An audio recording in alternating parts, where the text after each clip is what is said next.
Bismillahirrahmanirrahim. Assalamualaikum warahmatullahi wabarakatuh. Selamat siang, salam sejahtera bagi kita semua. Yang saya hormati Bapak Menteri Rencana Pembangunan Nasional, Kepala Bappenas Pak Suharto Monoarfa, Ibu Menteri Keuangan Sri Mulyani, dan kawan-kawan media yang saya banggakan. Pertama, tentu kami mengucapkan rasa syukur bahwa undang-undang tentang ibu kota negara ini akhirnya bisa disahkan barusan di rapat paripurna. Kami bekerja,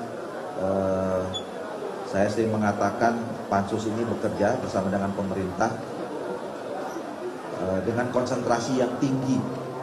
Konsentrasi tinggi itu adalah bahwa kami sadar betul bahwa undang-undang ini perlu segera untuk rancangan undang-undang ini perlu segera untuk diundang-undangkan. Karena apa? Kami mengikuti perkembangan informasi, karena sejak awal kami juga pesan, ya, DPR itu memesankan bahwa agar pelaksanaan pemindahan ibu kota negara ini tidak terlalu membebani APBN. Nah, oleh karena itu, untuk tidak terlalu membebani APBN, maka kemudian harus dicari skema-skema lain. Ada kerjasama dengan pihak swasta, terus kemudian ya fund internasional, investor dan macam-macam. Nah, kami juga tahu persis pemerintah, khususnya Pak Presiden, sudah melakukan komunikasi dengan berbagai pihak itu, dan sudah banyak juga yang bersedia untuk melakukan kerjasama. Cuma pertanyaan cuma satu, mereka meminta ada kepastian hukum. Nah, oleh karena itu, negara kita negara hukum, dan kekuatan hukum setelah Undang-Undang Dasar 45 itu berikutnya adalah undang-undang. Maka kemudian yang paling diperlukan untuk bisa melakukan tahap berikutnya dalam pelaksanaan pemindahan ibu kota ini adalah kalau ada undang-undang. Nah, itulah kesadaran itu penuh ada di dalam kami 30 orang, termasuk 4 orang pimpinan di Pansus. Makanya kami bekerja dalam konsentrasi tinggi. Kami membuat jadwal yang ketat, tetapi juga kami paham betul, sadar betul bahwa dalam proses penyusunan undang-undang itu ada tata tertib, ada mekanisme, ada peraturan perundangan yang memayunginya.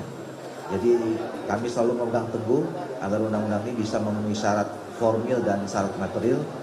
Jadi kami tidak berhenti siang malam, Sabtu Minggu juga, kemudian masa reses juga kami pakai untuk melaksanakan seluruh agenda yang sudah kami tetapkan di awal dalam penyusunan rancangan undang-undang ini. Itu yang pertama. Yang kedua, kami juga perlu jelaskan bahwa undang-undang ibu kota negara ini adalah baru langkah awal sekali, ya.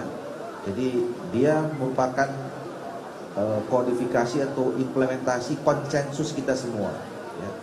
Konsensus bahwa kita ingin pindah ibu kota negara. Kenapa kita ingin pindah ibu kota negara? Pertama, isu pemindahan ibu kota negara ini adalah bukan isu yang baru, ya. Mulai zaman Pak Soekarno, kemudian Pak Harto, Presiden Soeharto, Presiden Soekarno itu sudah pernah melontarkan gagasan pindah ibu kota.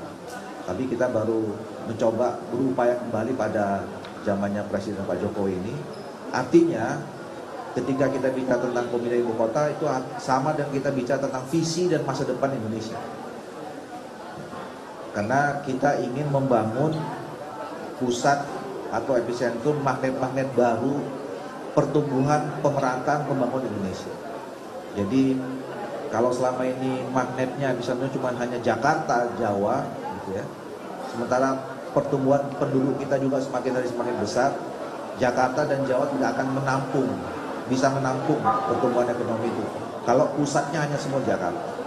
Nah, oleh karena itu kita ingin membagi, mudah-mudahan dengan dimulainya pemindahan ibu kota negara ini nanti bisa diikuti lahirnya epicentrum magnet-magnet baru di daerah yang lain. Di Sumatera kita punya, di Sulawesi kita punya, setelah Kalimantan kita jadikan ibu kota.